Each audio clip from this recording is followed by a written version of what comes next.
Dewey.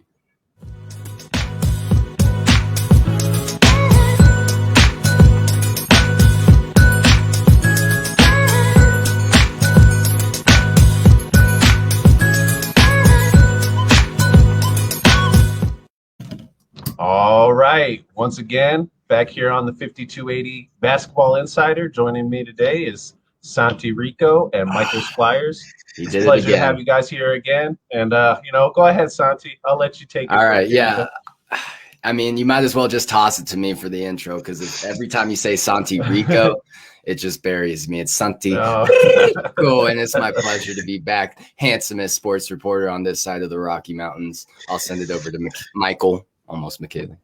Yeah, it's your boy, Michale Squires, back for our second show. And it's great to have you guys here. I'm real happy that you guys are here. And,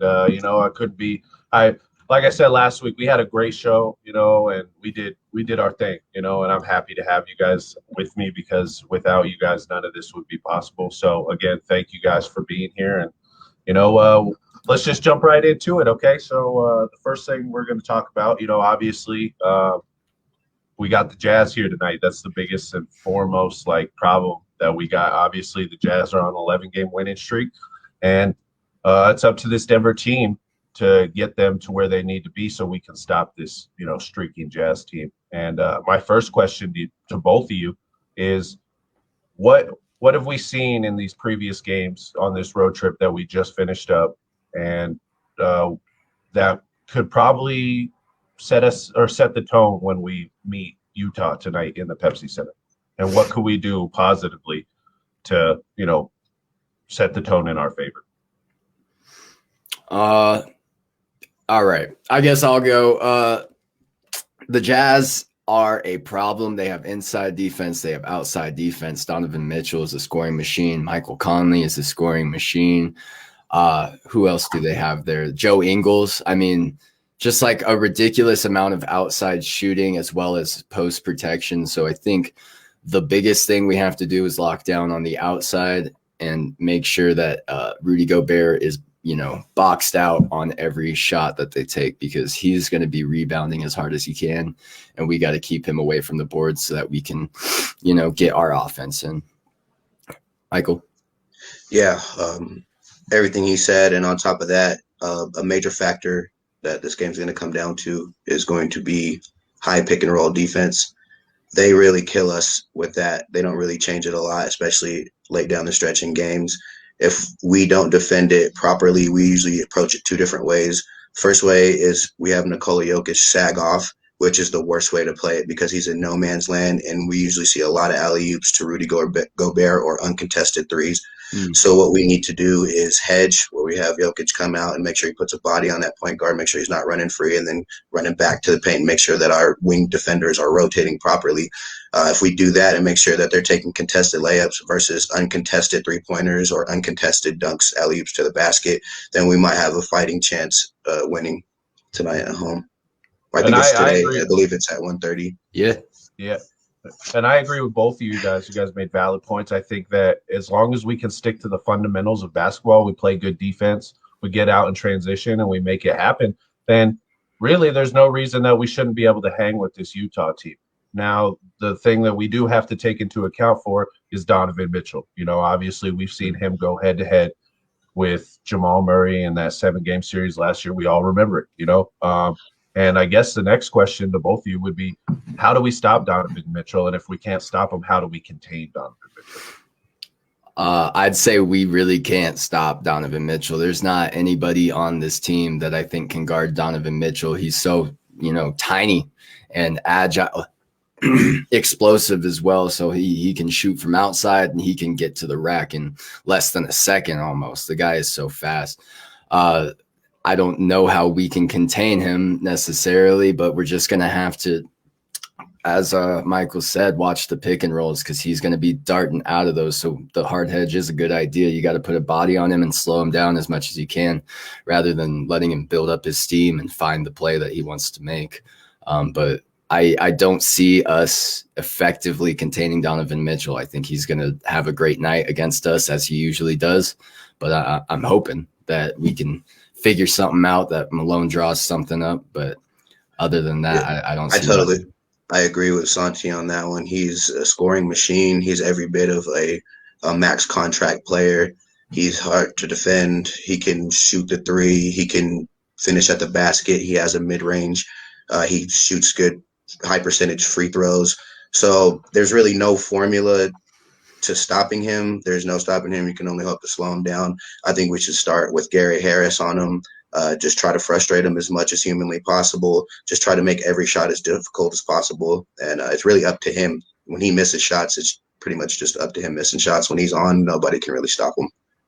Well, and another thing that we also have to watch out for is the depth of this team, because we've seen them without Donovan Mitchell, and we saw what they did to Dallas, and how they made them look like a JV squad.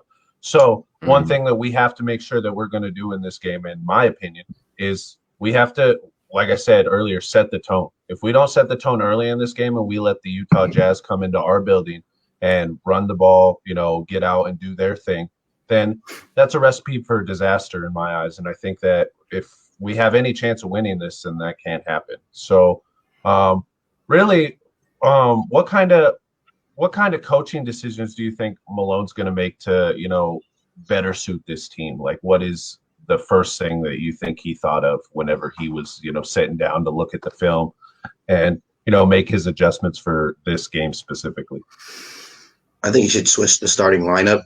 I don't think Will Barton should be in the starting lineup. I don't think he's been terrible by any means, but I think Michael Porter Jr. he's back. He's got his stamina. He should be a starter, and the bench has been playing well enough to where they wouldn't really feel the effects of losing a Michael Porter Jr. off of the bench and coming into the starting lineup, which desperately needs him. If you look at the plus and minus differentials from even our games that we won, the Mavericks game to be specific, none of our starters had a positive plus or minus differential. It was all the bench, and we need a boost in the starting lineup for sure, because they're keeping us close, but it's really the bench that are winning us games.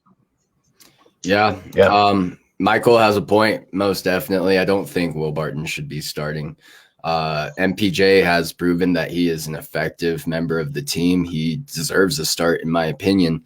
And in terms of defensively, even, he's been one of the few people that you can rely on to get a block, to get the boards. He's got, the youth and the hustle to him.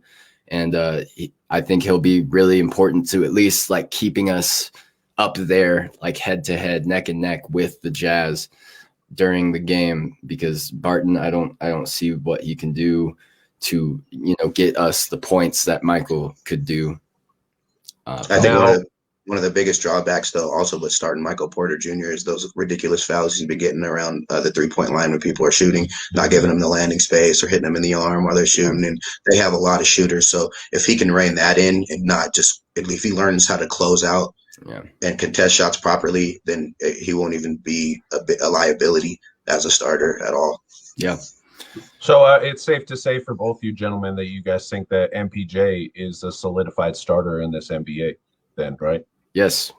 So I think he's proven himself. That kind of leads me into my next question is, what's the holdup for? Why are we waiting to start MPJ? I understand he's a young guy. He doesn't have very much playing time in this NBA, but as it all, comes together, it seems to me like Michael Porter Jr. is, a finished product, or not a finished product, but a product that you can put on the floor and he'll contribute positively for this team. And I'm just wondering why Malone has decided to hold out on him for so long, and what you guys think about that.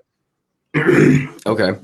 I can see where Malone is coming from, taking him from the bench, because he scores a ton. I mean, he's an excellent sixth man, so to say, but I think he could start even better, because he's basically the only 3-point shooter that we have on this team. Pure can make that shot just about every time that we see him. And JaMychal Green has been making them too. He was disappointing me earlier on in the season, but at this point in MPJ's career, I think he has to start, because if you're holding him on the bench when he is, almost a star caliber player already, you're hindering his further development. And I can't really, understand why Malone wouldn't want to start him, because he gets blocks, he gets rebounds, he runs the court, he has hustle, and he has energy. And, sometimes we just don't have that on this team. So you need to have him out there with fresh legs as much as you can. Yeah, I absolutely agree. He's a starter in this league on almost any team you could think of. There's not many teams that he'll be coming off the bench for. It's really Michael Malone and his interesting decisions. I'm not going to say he's a bad coach, but there are decisions that I disagree with. I don't, wholeheartedly agree with every decision that he makes. There are rotation decisions, minutes choices that he decides that I sometimes question, but he's the one that at the end of the day that has the difficult job of making those decisions at that high level. So I'm just being patient with it, and maybe he knows something that we don't. But it looks like Michael Porter Jr. has a stamina. He's conditioned well enough. I just don't see why he's not. But maybe there's something else going on within the organization that we don't know, information that we're not privy to. And so looks like we lost Santi here for a second. He should be joining back in. Yeah. And here he is. So my question to you guys now, you brought up Michael Malone. You brought up his, maybe he knows something that we don't know. I just kind of want to feel you guys out and see, what are your thoughts on Malone? Like, how do you think he's doing in his time here? How has he brought this team along? Obviously, from outside view looking in, it looks like the Nuggets are a good basketball team, and we even made it to the Western Conference Finals. But is that enough do you think Malone is the coach to take us all the way? Do you think he's the guy that's going to make us win an NBA championship? That's really my main question to you guys. That is a very hard question to answer, because I don't know. I really can't say. He's done a lot with this team. He's developed it a ton from when he came in, and we have, we basically changed the culture of the team. We have so many young players, like just a ridiculous amount of, halfway to 20 or halfway through the 20s kind of players. And I think we can use that very well. But Coach Malone, I don't know if he has that, fire in him. Like, I'll say in the Spurs game that we lost on Friday, like, to me, that came down to coaching. It felt like it was Pop versus Malone. And when I put those two next to each other, I think Pop's going to win every time. I mean, Pop is one of the best in the NBA of all time. There's no doubt about that. But I think you have to be an excellent coach to go all the way. And usually you'll fall short of those goals if the coaching and the players aren't there. But I think we have the players. So it's really like, I think this season is defining for Malone's career, because if we don't make it into the playoffs, much less the conference finals, I mean, I don't know. I think we would have to at least one up ourselves from last season to say that he's still positively contributing to the team. Wow. That's pretty controversial, man, because you're basically, what you're saying is, if we don't make it to the conference finals, then this season is a loss, which I'm not saying it's a loss. I'm saying it's a mark on Malone. Yeah. I don't know. For me, on the other side, I think that we don't have the players. I don't think the talent's there. From an athletic standpoint, from a defensive standpoint, I just don't think that this Nuggets team has what it takes this year to, go head to head with even, the Lakers or anybody. If we say we were to make it to the finals and say we were playing the Bucks, say the Bucks made it, do you think we stand a chance against Giannis and, a former Nugget, Torrey Craig, with the way that they've been playing basketball? I just don't think from a talent standpoint that we have it. And I agree. I think we're kind of missing that one piece, that one, not even a major piece, but just something that we're missing that would push us over the top talent wise. But I think we do have enough talent on the roster to at least make a deep run, and that ultimately comes down to coaching.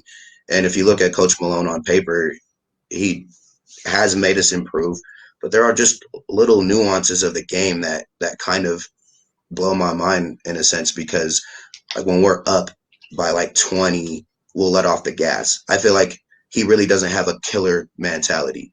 He doesn't have that killer instinct, and that resonates within the team. Like, if you look at us, we don't finish people the way we should. We blow leads. Like, we don't really just finish games. And I really feel like that has to do with coaching. Like that killer instinct, that killer mentality that like we're ending this game no matter what. It comes from the top down. So I mean, I think he's a good coach, but there are interesting aspects. Like he's a defensive minded coach, but we're not always the best defensive team. Now I could do a lot with Well, talent, then I but think that, I feel like the coach is going to definitely, he's got to coach around it. Coach has got to coach. You have what you have. So you have to put a good defensive team on the floor with what you have, no matter what the talent. So whether that's switching to more of a zone or more of like, you know what I mean, going straight man, a boxing one, like there's got to be some type of scheme that will work against the stuff that we're going against. And that all ultimately comes down to coaching. Yeah, I completely agree. I mean, I'm not saying that this team is a dumpster fire by any means, because we've seen teams way worse than this, obviously, here in Denver, but sitting fourth in the West is kind of a disappointing thing for us, because it's usually we're second or third, or sometimes even first at this point in the season.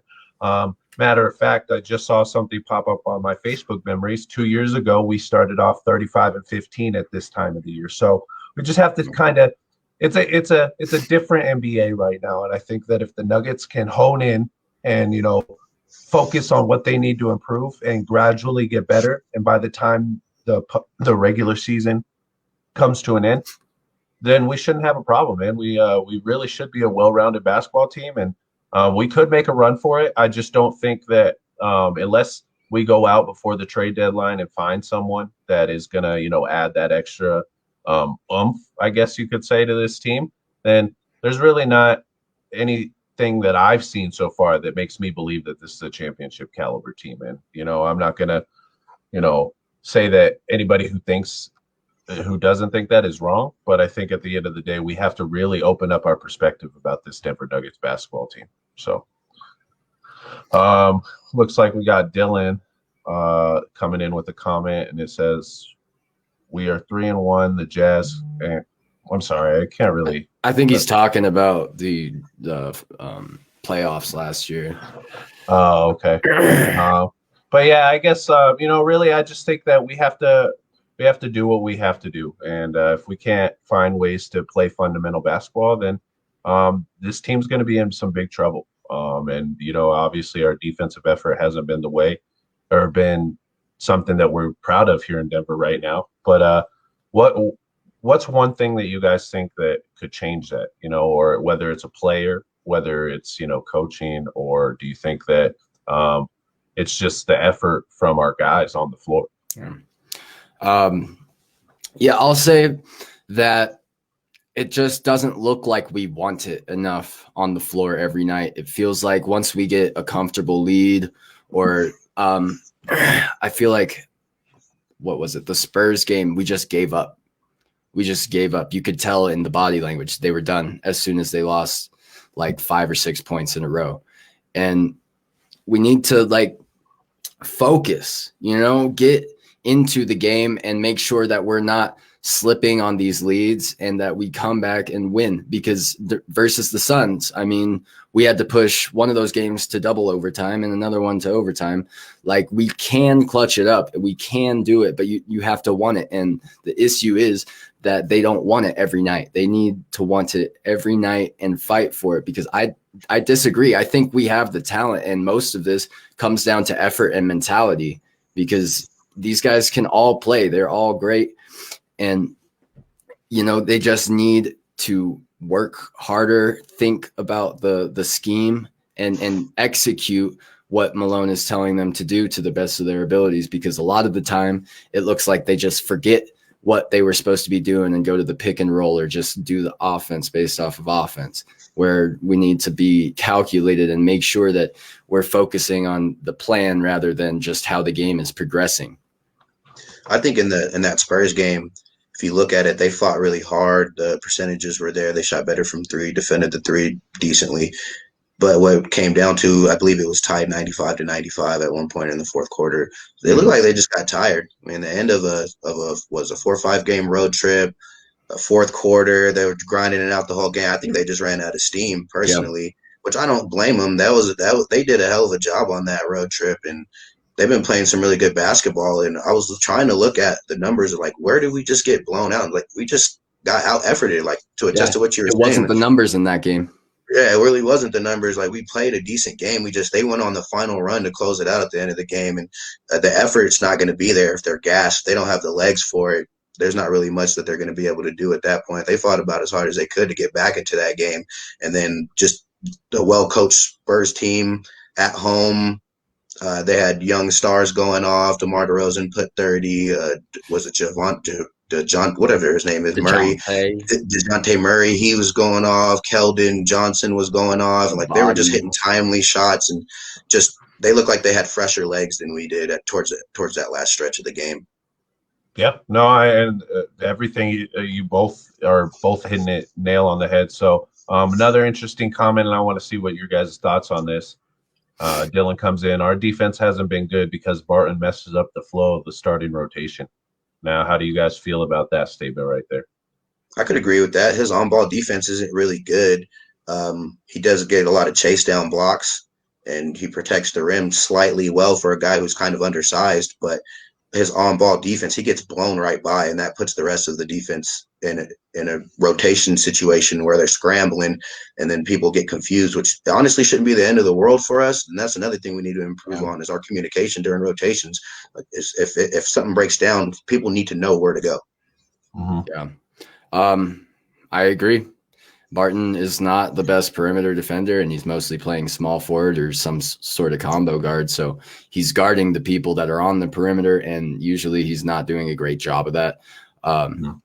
He is a source of a lot of breakdowns. And as Michael said, the communication on the breakdown, because once it breaks down, it looks like we're totally lost and we forgot how to defend entirely. So I think it is important to have like a strong defense for the first few possessions to make sure that everybody's communicating, everybody's working together, and Barton is sort of a liability in that chain, so to speak.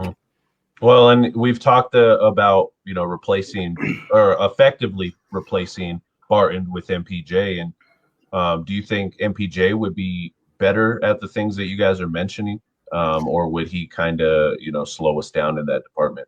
So I think MPJ, if you put Barton and MPJ, this is Barton, this is MPJ, like it's like that for me. I don't think Barton is the starting quality that MPJ is, and he doesn't have the interior defense nor the exterior defense. Not saying that MPJ is a defensive whiz kid, but he plays hard, and he has the incredible wingspan and the ability to block shots. He has just about everything that Barton doesn't want to show. So I would have to say that MPJ could do just about everything that Barton does a little bit better, except for the ball handling aspect where he's, moving the ball, making the calls and all that.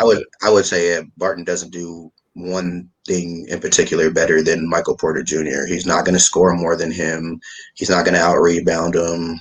He may out-assist him, but that's a toss-up. That's in the air. The defense is about the same. So I just feel like the upside that you're getting with Michael Porter Jr. is way higher than what you're getting with Will Barton at this point in his career. We know what we're getting, and Michael Porter Jr. is only ascending from this point.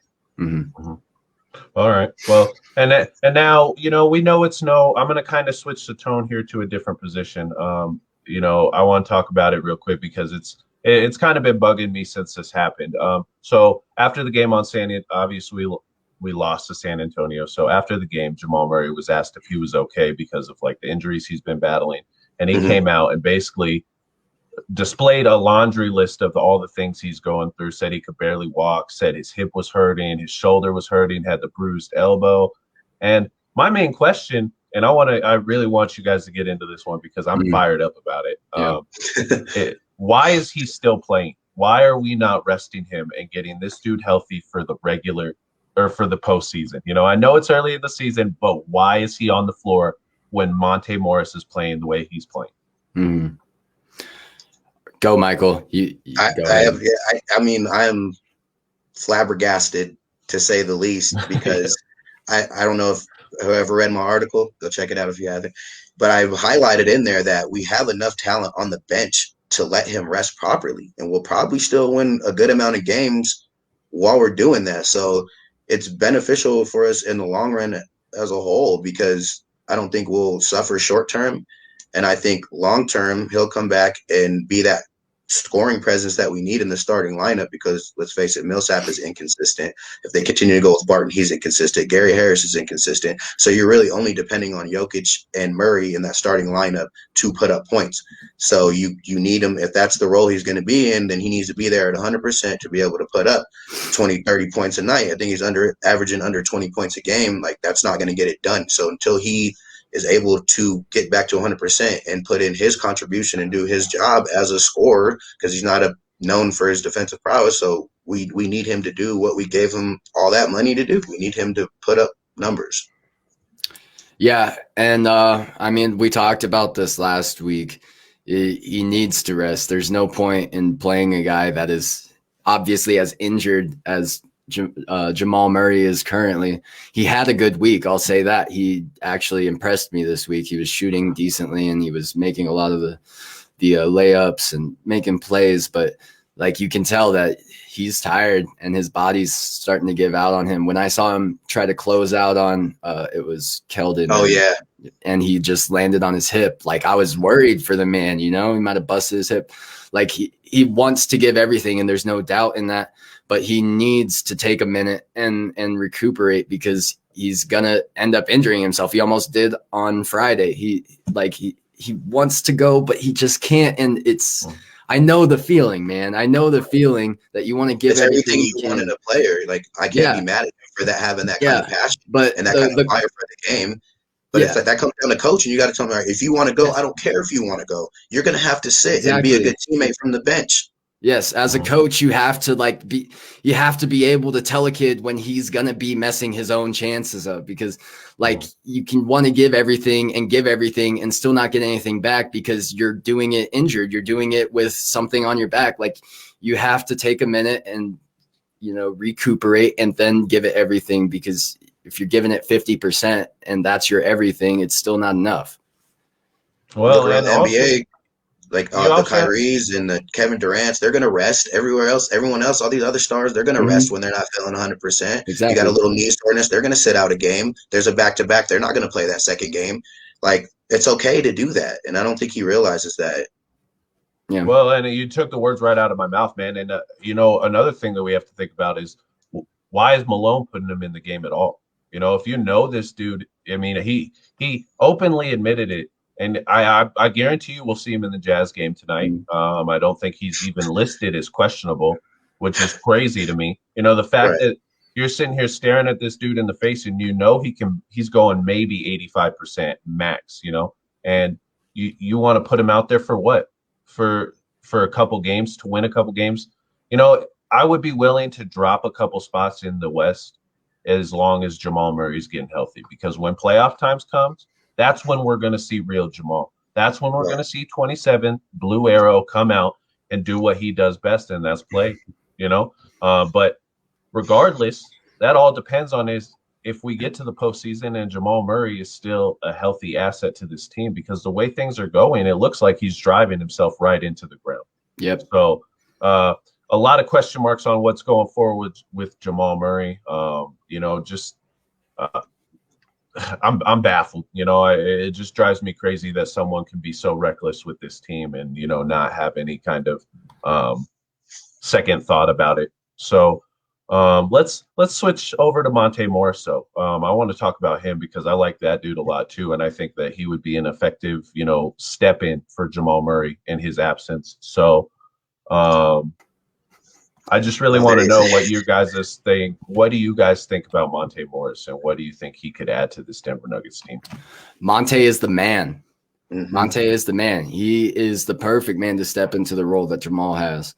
He's the best backup point guard in the league. A lot of people say that, and I believe it 100%, because he holds the offense together in place of, the starting point guard. And he could be the starting point guard. There's no reason he can't be. It's just that Jamal wants to play so hard, and nobody's going to tell him not to. So I think Monte could easily fill the role. He runs the offense excellently. He shoots well. He drives well. He has the pick and roll offense. He passes the ball well. He can do everything on the floor that we need, and he can do it better than Jamal Murray when he's injured. I know that. I know that for a fact. So there's no his doubt in my decision making mind. is some of the best in the league, because turnover ratio, assist turnover ratio proves it. And I think he brings a different dynamic to the game. When he is in the game, he's allowed to run the offense full speed. And Nikola Jokic can be more of a traditional big man instead of having to push the ball up the floor every time. Monte Morris can come up with no problems. He can make the right pass. He's going to shoot it. He also gets the long rebounds too. I think is something that people really underestimate about him is like he tracks the ball down and gets the long rebounds. He helps the big man out in that aspect. He's a starter in this league, but we're deep at that position to where he has to come off the bench. But I mean, he could easily start. And I like Campazzo. Campazzo comes in and plays solid defense. He shoots decent from 3-point land. He doesn't make bad too many decisions. turnovers though. Yeah, he does turn over a lot. That's true. He does. I mean, this is first year in the NBA. Yeah. And he was used to playing in Argentina, and he did really well playing in Argentina. But I bet you the speed of the game and just the athleticism is just slightly different. Guarantee you, the more he plays and the more he adjusts to the game, the speed of the game, he's going to be a valuable asset come playoff time. Yeah, Campazzo, I agree. Yeah, it's just the speed of the game because you can see where he wants to make these plays. It's just he makes it just a second too late. So he turns over the ball and he makes a pass into a defender's arms. So he just needs to put more trickery and have the game slow down, and that just takes time at the upper level. Well, and speaking of all these, people that Monte Morris, Campazzo, I just really want to know, do you think that this young, obviously we had the roster flip and everything. We got a bunch of fresh new faces. Do you think that the younger part of this team is getting enough time to develop that way when playoff time comes, we could use them? Or is it kind of a lost cause with these guys? Do you think that we won't really see them once the postseason starts? I'd say that our younger component of the team is slightly underperforming, and I'm not sure what to attribute that to. It's probably the fact that coach doesn't play them nearly as often. And like for the past week, he's been just not playing like half of the team. And, I think it's important to get at least like 3 or 4 minutes from each guy in every game to make sure that they're ready to go at any time. And, I don't remember seeing Vladko or Naji. I don't know how to pronounce his name in like any other. Oh, looks like we lost Michael. Just a matter of develop, but by the end of the season, I reckon we'll have our times and our rotations a little more set in stone and figure out who can do what. And it's just, it's that turnover and figuring out how they're going to fit into the team as it is. Yep. I don't think there's any room or any time for them to step in. We need our starters and we need our solid rotation players in for almost every minute. It seems like just for us to be competitive in these games. We haven't really gotten to a situation, minus that hobbled Heat team that we trounced. There wasn't really opportunity for garbage time, quote unquote, to clear the bench and to give some of these younger players an opportunity to play. I think Malone is starting to get his rotation set. He's got the amount of the players that he knows he's going to play for a certain amount of time. And I think the rest of it comes down to how well we're doing and how ahead we are in games. I don't really see them getting an opportunity outside of that because honestly, we needed every minute so far from the wins that we've had from our starters. And we only play about 4 or 5, maybe off the bench. Mm-hmm. Well, and where this team is at right now in this season, is a little different, like I mentioned earlier in the podcast. And with that being the way it is here in Denver, it's kind of hard to, like you said, use garbage time to develop your players because you're trying to win games. You want to win now. You want to keep your seeding. You want to, rise in the West, and that's fine. But you're going to see a lot of depth in the playoffs come, obviously when the playoffs roll around, that's when things are solidified. If you're not in the rotation by playoff time, you're not getting in. You're not right. If we don't see Bol, if we don't see PJ Dozier, if we don't see some of these faces later in the season, then it's almost a guarantee that we won't see them come playoff time. And for me, it's a little bit of a disappointment because I think that this team has a lot of talent on the bench, and I think that's one of our best assets. So for us to kind of just brush off the the bench and the developing of players is kind of a red flag to me. Yeah, everything I click Dave. is making this stop. I just leave like it's so annoying. And then David comes in with MPJ needs to earn Malone's trust. He flashes but lapses at crucial times. All the Barton haters need to realize that Barton has an important time on this team. Oh, I don't hate Barton. I'm not a hater. We need more. This is the NBA or this is a Western Conference championship playing team from a year ago. And he was on that team and he played well throughout that whole span. And what happened? What changed? That's all I want to know. And my thing is, like, he's got a decent salary cap. Like, he takes a decent hit off our salary cap. So for what he gets paid versus his performances, he's definitely underperformed his contract by far. And I just think the upside that MPJ provides is just better. If they're both liability at defense, I want the guaranteed bucket. My MPJ is a bucket. Mm-hmm. Yeah. And Jamal Murray at 100% bucket. Nikola Jokic bucket. And they're getting paid max contract money because that's where they're at. Mm-hmm. Yeah, and that's a good point, Michael. Is we're like capped out almost. We don't have a lot of space in for what we're getting with Barton and even Millsap for the contracts that they're on. It's kind of ridiculous, and we can't be that flexible with who we want to sign when we have guys taking so much money that don't contribute, an equivalent amount worth that money. Oh yeah, I know what you mean. I follow a few Nuggets groups, and a lot of people do say he's trash and he needs to be traded, all that. He's not trash. He's an NBA player. He made it in the league. I mean, We're sitting here behind the keyboard talking like it's easy to lace him up and go start for the Denver Nuggets. Yeah. He's definitely not trash. You don't just stumble into the NBA, but he's just underperforming, and it's just difficult to see that because Will Barton from a few years ago, he had an awkward style, but he was putting up numbers for us. So it was easy to forgive some of the bad decisions he made, but now he's just been on the opposite side, the side of the streaking. And some of the blame might be because, this is, like I said multiple times, this is kind of disappointing so far for this Denver Nuggets team. And when things like that happen to sports organizations, we've seen it here with the Broncos, we've seen it here with the Rockies, people find a scapegoat, and they're going to, and Will Barton might be on the back end of that, scapegoat. People are probably just trying to find an outlet. And I don't think it's him. I don't think it's anything to do with him. I think that, there's multiple things that this team can do better to, make it a more rounded team. But because Will Barton is not, necessarily, like you said, performing to his money, it's just kind of easy to pass it off on him. And I think he'd be a solid contribution off the bench. Mm-hmm. I think versus another person's second string, another team's second string, he'll probably do pretty well. He'll do pretty decent along with the studs we already have that have been performing pretty well. I've been looking at the plus or minuses from the last 6 games, and it's our bench that's been going positive. It's our starters that I think only one game, the Heat game, is the only game where all of our starters had a positive plus or minus differential. Mm-hmm. Other than that, even in our wins, it's been the bench that have had the plus or minus differential. So the bench is playing well. I don't think he would mess that up. I think the swap of him and Michael Porter Jr. from the starter to the benches would actually just improve both. I think it would make us better as a team. Yeah. And just on top of that, it's rarely like one specific thing that you can point to that's the reason for all your problems. And Barton is not that thing.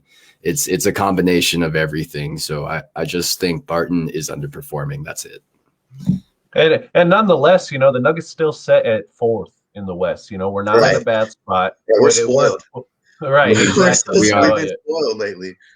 And, I just think that people need to kind of take a step back, let this year play out a little bit more. And obviously, if we start losing chunks of games, then, I get it. Throw up the red flags, whatever you think is right. But as it is, like I said, we're sitting 4th. We just finished up a road trip, 5-1, losing against the Spurs only. When we talked about this last week, I know that Santi had said that he expected a couple losses. I know that I was sitting here thinking, I said one. Oh, okay, all right. So right, yeah, he called it. Yeah. Shout out to him. Shout out to him. Yeah. Well, I thought it would And, come against the Mavs, but it came against the Spurs. Well, regardless, you were right. So, I just think that this team has a lot to offer, and if we can, just be patient with them and let them mold into the kind of thing that they need to be, then there's really no reason for us to worry. I think that once Jamal Murray gets healthy, once MPJ finds his role on this team, which if MPJ comes into the lineup and plays the way we expect him to play, then let me tell you something, the NBA is in trouble, because this Denver Nuggets team will be coming for just about anybody. We'll have an organic, self-built big three. We didn't have to cheat it. We didn't have to trade away our whole all draft draft to get picks, it. dude. Yeah, All draft picks. we drafted them. We molded them. That's one thing I love about the Nuggets, is that we don't sit out here and buy these championships. Like, we actually are trying to earn one the right way. You build it through the draft, maybe one addition, not even the biggest name on your team, through free agency. But yeah, other than that, all organic, all homegrown. I like it. It's beautiful to see. And when things like that start happening, if we have a big three, that's when you see, we start becoming more and more successful. That's when you'll see people want to come to Denver, because, we all know Denver isn't a basketball market. It's not a big market area for the NBA, and that's fine. But if we can, kind of force its hand and make it be like that, then you'll see a lot of names coming in and out of Denver. That's when we'll get back to, when we had AI here, and Chauncey Billups and Carmelo Anthony, big Martin, household names. Exactly. Nene at one point. I just think that people kind of speculate too much, and, getting back to kind of what David said, everybody's talking crap about Will Barton and, MPJ and like this person every given night.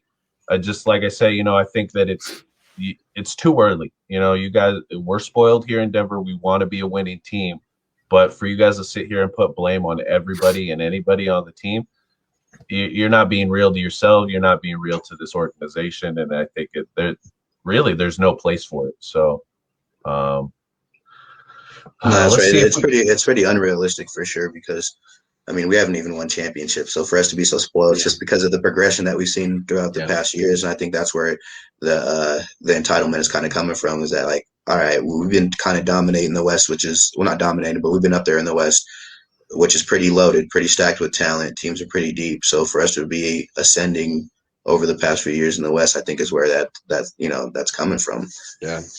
And like, I really bought into it, man. I really bought into it. Like, I love this team. It's amazing. And watching them do what they did last season and the seasons before, like, it's just been steady progression up. And then we hit this season and it's not the same, it's just different. We're not performing the same. And there's a lot of different things about the team. You're right. We are spoiled. And I am hoping that we can do better than last season, but it really is hard to top that run that we did. So, well, and you say it's not the same, but I think it's not the same yet. I think that, if we give this team some time, I've said it all year and I'll say it again till I'm blue in the face, is this roster turnover was nothing to, just shy away from. It was nothing small. We had 7 different players come to this roster, and now we're looking at it from a standpoint of a roster rebuild, basically. Obviously we're still winning games. We're a contender in the West eventually, but there's a lot of things that this team has to do before they're ready to face the Lakers, before they're ready to face Utah, in a 7-game series. And if we can figure that out, then this team has everything handed to them, basically, because we have the talent, we have the coaching. Do I think that we can add talent? Yes. Do I think that we could do better in the coaching areas? Yes. But that's all a given. Nobody's perfect. The Lakers aren't perfect. The Bucks aren't perfect. They work day in and day out. And I think that the fans just need to remember that this is a process, and it's not going to happen overnight. Trust the process. 4 seed is not the worst in the world. The sky's not falling. Absolute. And then David comes in, and this is what I like to see from our fans. It says, "You guys have the best Nuggets podcast I have seen. You guys are knowledgeable and do not have a homer mentality. Love your input and views on our Nugs." Well, we appreciate it. I really do.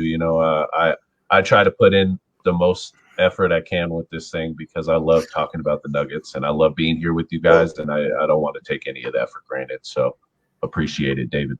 Yeah, out of everything that I do in the sports world, I feel like this is the most biased thing I do because I don't know what you're talking about, not the homer mentality. I freaking love the Nuggets and I'll say anything for them, but you just got to keep it realistic, and I appreciate you guys keeping me on the ground because I expect a lot, and we're not doing so well. But thank you, David. Thank you. Right. Yeah. Thanks for that. Try to give them the best knowledge I can. I would try to watch every minute of every game that I can so I could come look forward to give y'all the best analysis possible. I try not to look at it from just a fan's perspective, but a fan of basketball, a fan of the game. So I try to relay it that way. But I do love my Nuggets. Don't get me wrong. I am a homer. If you ever see me at a game, you're like, that guy is crazy. Y'all saw me last night at the wrestling show. You would have thought I was crazy. I was going wild, man. Yeah, I lose my mind. Nothing gets me more mad than when the Nuggets are struggling. It's like they're part of my pulse. So I try not to bring the biased point of view in, but at the end of the day, you cut me and I bleed these Nuggets colors. Yeah. See, and I'm the same way out with all Denver sports, really. Mainly football. Obviously, I'm a huge Denver Broncos fan. Oh, for sure. Huge Denver Nuggets fan. It's either I'm happy when we're really good or I'm really sad when we're really bad. And as of late, it just seems like these Nuggets have been the silver lining in the Denver skyline because obviously the Rockies aren't very good. The Broncos haven't been good for the last 4 or 5 seasons. And now, the Nuggets are surprisingly good. And we even, like you said, that legendary run last year, if this keeps going, man, you're going to see me act in all kinds of ways that you never thought. But it's going to be fun, man. I look forward to doing these shows with you guys every week. I know that Sunday is usually people's relaxed day, but that's when I'm getting to work. I know that it's been kind of hectic with me lately, but like I said, I appreciate everything you guys do for the show. I appreciate the articles that you write, Michael. I appreciate the recaps that you do, Santi. And new recap on Monday. Fantastic, man. And that's what I like to hear, man. It's just we got a great team here, and we got more people behind us, like David, Matt, everybody at Rocky Mountain. There's no way we could do it without any of those guys, so hats off to everyone here at Rocky Mountain. So we are getting towards the end of the show. I know that we got about 15 minutes left. Is there anything that you guys want to talk about that is maybe, ticking in your head that you guys have? I did read something the other day. I can't remember where it was from, but Gary Harris was in the top 5 in the NBA for offensive efficiency. And it blew my mind. I was like, that can't be real. So I'm going to keep looking into that. And I'll have some more information about that. Y'all were hating on Gary Harris last week. Yeah, I was like, I will eat crow if I find that and that's what it is. I'll eat crow for that. Man, he's been playing good this season. It's just the defensive liability, but I remember watching. I think the first game that I watched, for Rocky Mountain Sport Report, like Gary Harris went off from 3. He shot 4 or 5, and he was like the highest scorer on the team. And and that might have influenced my opinion on him recently. But I see a lot of hustle in the man. The hustle's never not been the issue.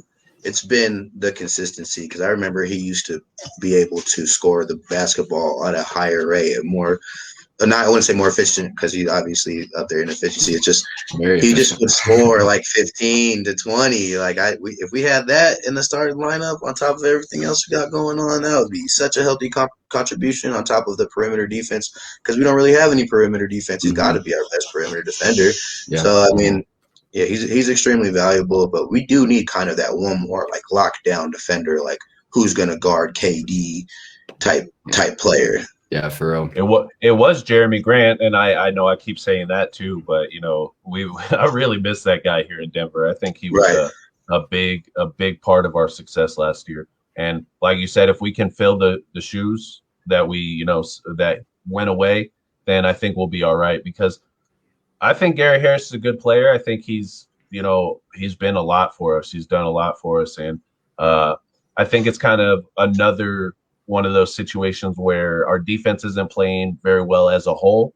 So we kind of have to scapegoat it to someone. And I think Gary Harris is kind of the defensive scapegoat for the Not moment. for me. My defensive scapegoat is Nikola Jokic, man.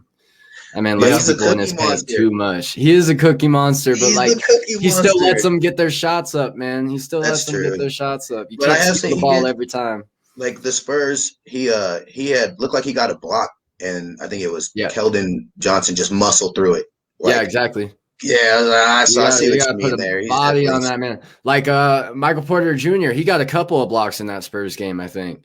So, like, you know, he's a better inside defender, and he's a wing player than Nikola Jokic. So a wing player that sits at 6'10". So, you know. Yeah. But like he still puts a body on the man. He still reaches up. He still gets his hands on the ball. Like Nikola won't even jump half the time. He can't, bro. I know. That's the problem. He's just tall. That's it. You know. Yeah. He don't get off the ground. He couldn't even get a credit card under his feet when he tries to jump.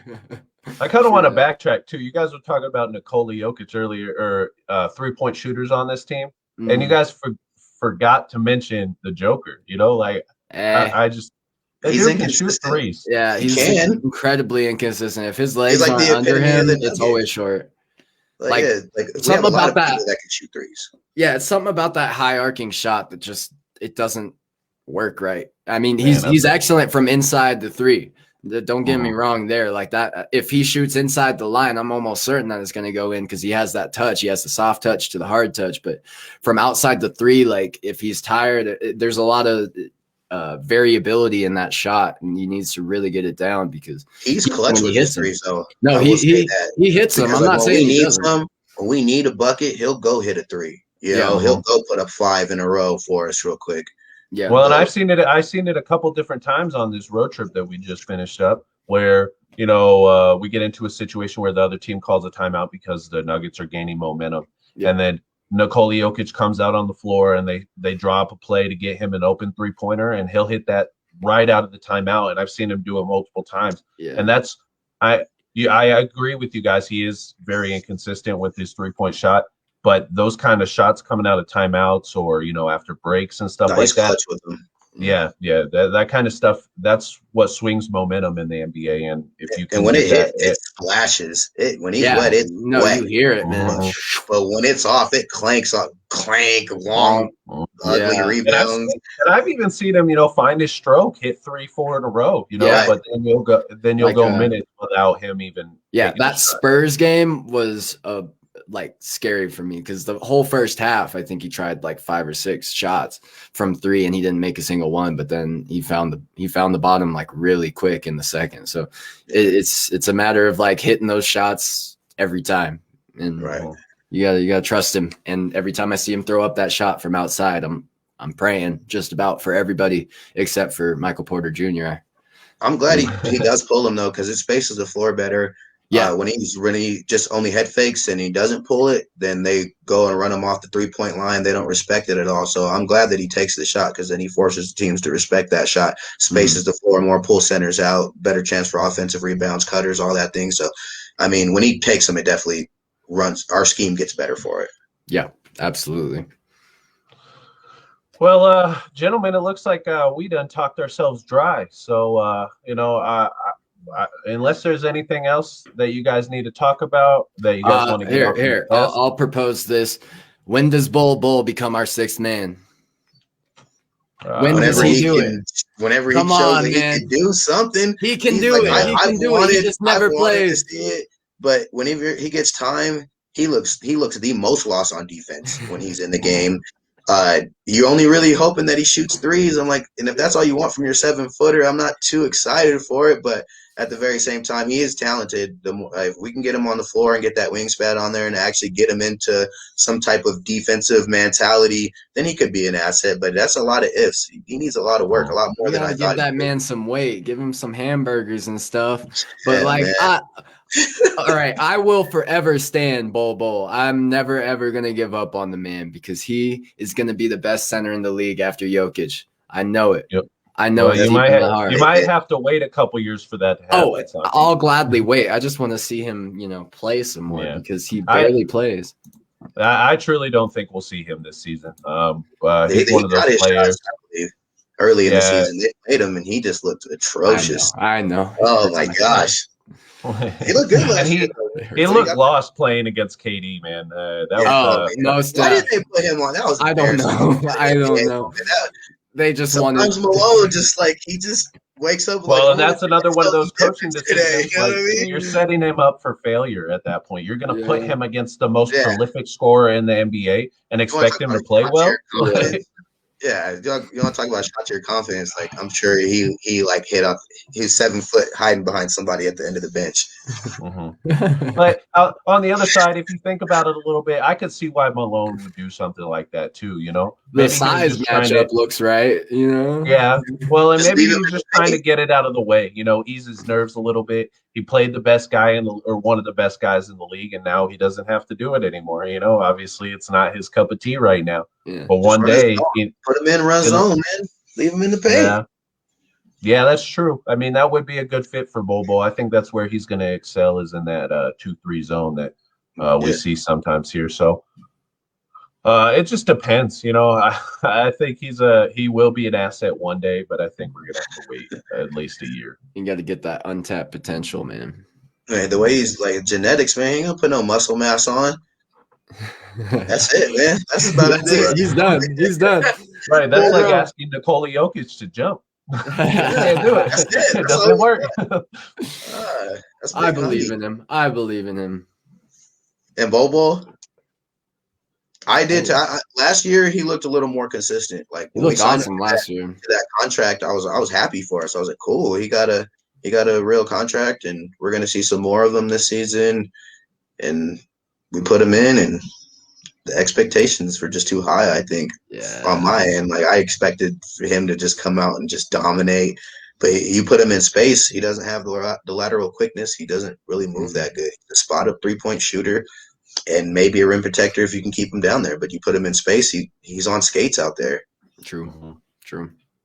Well, and you just have to figure out how you're going to play him, because Bobo is definitely one of those players that you have to have a scheme for. If you're not gonna, adapt the game for him a little bit, then you're not going to be very successful with a player like Bobo. That's true. That's true with anybody, though. You got to be put in your most ideal situation. Unless you're a Swiss Army knife, you don't have every component to your game. Then the coaches kind of have to put you in a situation where it's most advantageous. Right. Well, fantastic, guys.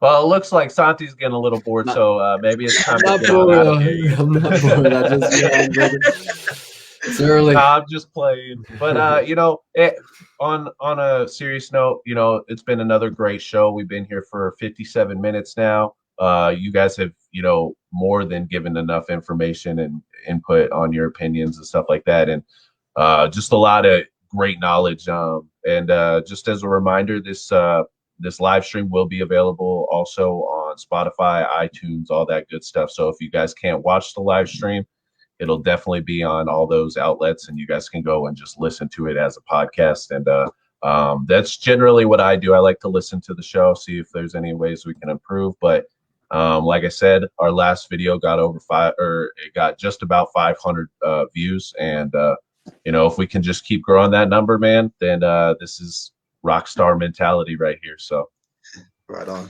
Yeah, man. Well, everybody wants to see this. What, you? They just come for of course me. But this, all right, Mr. WWE, let's calm down. Hey, not WWE. It does say starring Santi personally with the intro. I did notice that. What'd you say?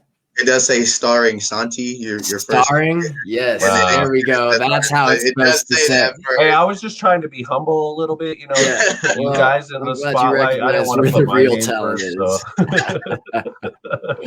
so. I just wanted to get you guys a little, put you in a winning situation before I claim the top the spot at the top. So that's Mr. Crispy Clean. He's always winning. Yeah, my eyebrows threaded, dude. Tell me another dude that gets his eyebrows threaded. That's right, man. That's right. And you just said that for 500 viewers. I hope don't you're care. I don't care. I'm beautiful, man. Y'all can't talk.